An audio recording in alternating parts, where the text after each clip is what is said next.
Hi everyone! So I have a story here that I'm going to read you today, and it is called The Paper Bag Princess.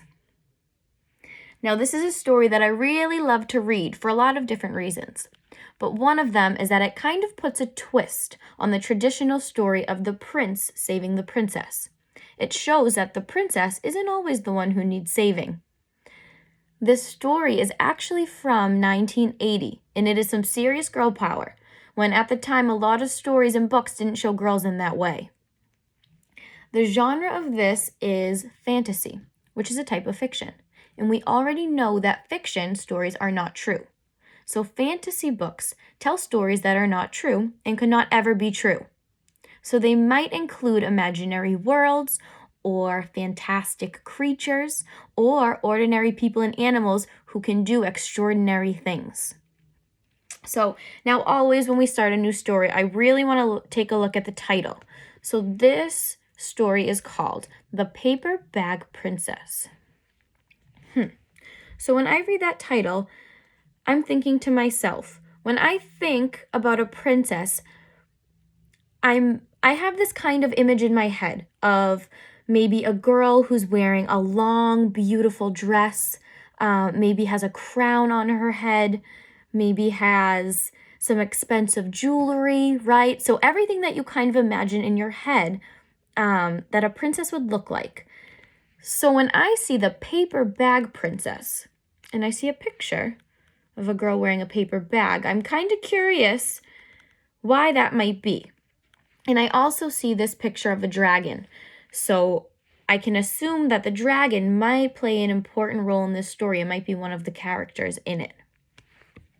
So as you listen to the story while I read it to you, I really want you to be thinking about how Elizabeth, who is going to be our main character, how Elizabeth changes from the beginning of the story to the end of the story. I also want you to be thinking about what the author might want you to learn from the story. So what is the message that they're trying to tell you, right? What can you learn from it? So I really hope that you enjoy this story as much as I do. The Paper Bag Princess. Story by Robert Munsch. Art by Michael Marchenko. Elizabeth was a beautiful princess. She lived in a castle and had expensive princess clothes. She was going to marry a prince named Ronald.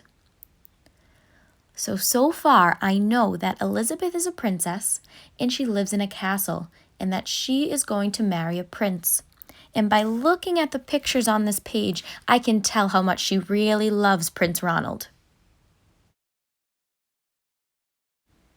Unfortunately, a dragon smashed her castle, burned all her clothes with his fiery breath, and carried off Prince Ronald. So I'm thinking that this is going to be the problem in our story, that the dragon came in and had taken Prince Ronald. Elizabeth decided to chase the dragon and get Ronald back. She looked everywhere for something to wear, but the only thing she could find that was not burnt was a paper bag. So she put on the paper bag and followed the dragon. He was easy to follow because he left a trail of burnt forests and horses' bones. If we look at this picture, we can really see how angry Elizabeth is. It looks like her fists are clenched together. She's kind of bent over and her face looks very mad. So this picture gives us a really good image of how she's feeling. Finally, Elizabeth came to a cave with a large door that had a huge knocker on it. She took hold of the knocker and banged on the door.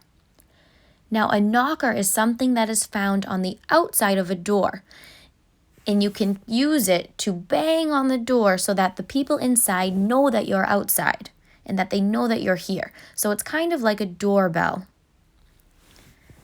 The dragon stuck his nose out of the door and said, "Well, a princess! I love to eat princesses, but I have already eaten a whole castle today. I am a very busy dragon. Come back tomorrow." He slammed the door so fast that Elizabeth almost got her nose caught.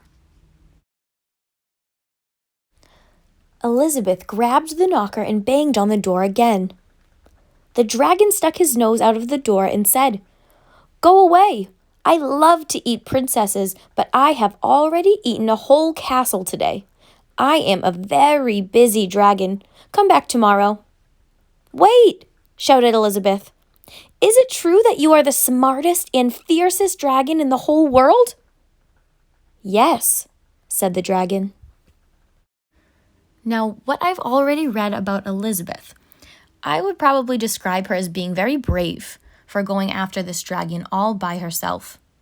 I also think she's very determined because it seems like she is not going to stop at anything until she gets Prince Ronald back. I also think she's really confident in how she talks to and deals with this dragon. So I'm excited to see what happens next. "Is it true," said Elizabeth, "that you can burn up 10 forests with your fiery breath?"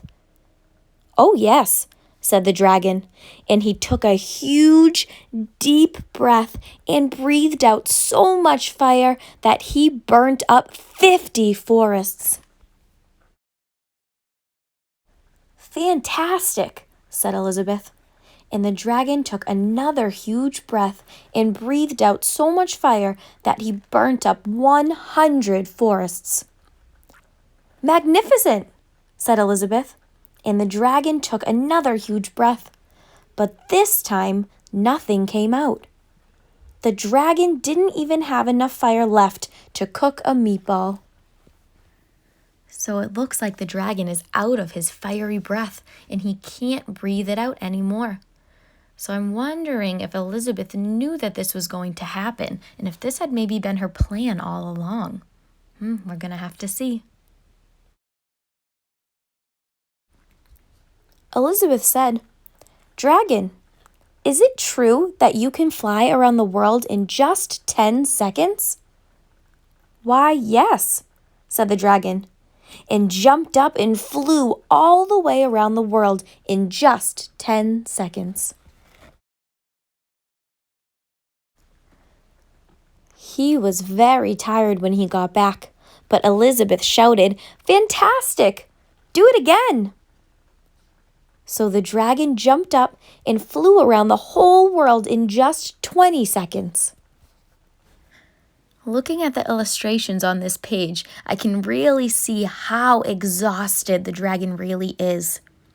And by the look on Elizabeth's face, it kind of seems like she is happy that he is this tired.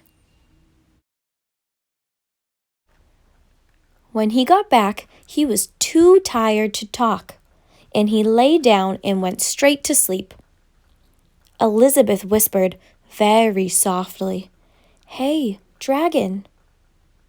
The dragon didn't move at all. She lifted up the dragon's ear and put her head right inside. She shouted as loud as she could, "Hey, dragon!" The dragon was so tired he didn't even move. Elizabeth walked right over the dragon and opened the door to the cave. There was Prince Ronald. He looked at her and said, "Elizabeth, you are a mess. You smell like ashes, your hair is all tangled, and you are wearing a dirty old paper bag. Come back when you are dressed like a real princess." Now this page is kind of giving me a different view of Prince Ronald. He doesn't seem very nice. He kind of seems a little bit mean and even bossy.